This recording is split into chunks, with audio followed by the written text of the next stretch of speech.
Man, I'm so sick and tired of these social media relationship gurus lying on God, saying stuff like, the person that God has for you will be gentle with you, and the person that God has for you will be patient, and the person that God has for you doesn't mind doing the work so they can heal, so they can give you the best version of themselves. Man, no, the person that God has for you, first of all, ain't about you. God did not give Adam Eve for Adam's enjoyment. God gave Adam Eve to fulfill God's purpose. And in fulfilling God's purpose, they were able to enjoy each other in the process. The person that God has for you ain't about you. The person that God has for you is about him. It is the person that he believes best that he can fit you with or join you with, so y'all can fulfill his purpose together. And with that being said, the person that God has for you is going to trigger you. The person that God has for you is going to frustrate you.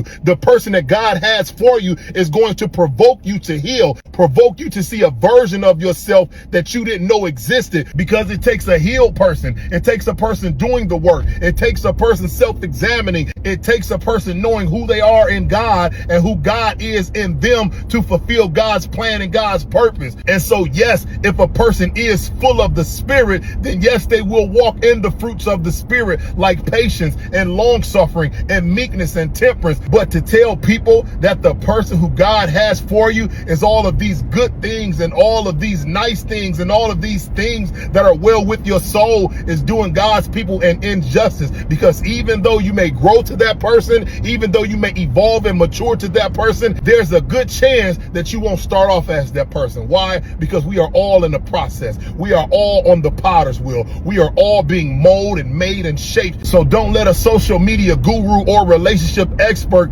tell you or make you believe that it's going to be bells and whistles, butterflies and honey all the time. Yes, you may grow to that point. Yes, you are going to get to that point, but it takes work to get to that place. How do we know? Because the Bible says to work out your own salvation. So more than you are focused on the person that God has for you, how about you focus on the person that you can be for God? So when he sends you the person that he has to help fulfill his purpose, you ready to move forward. You won't be a hindrance to God getting the glory out of the union.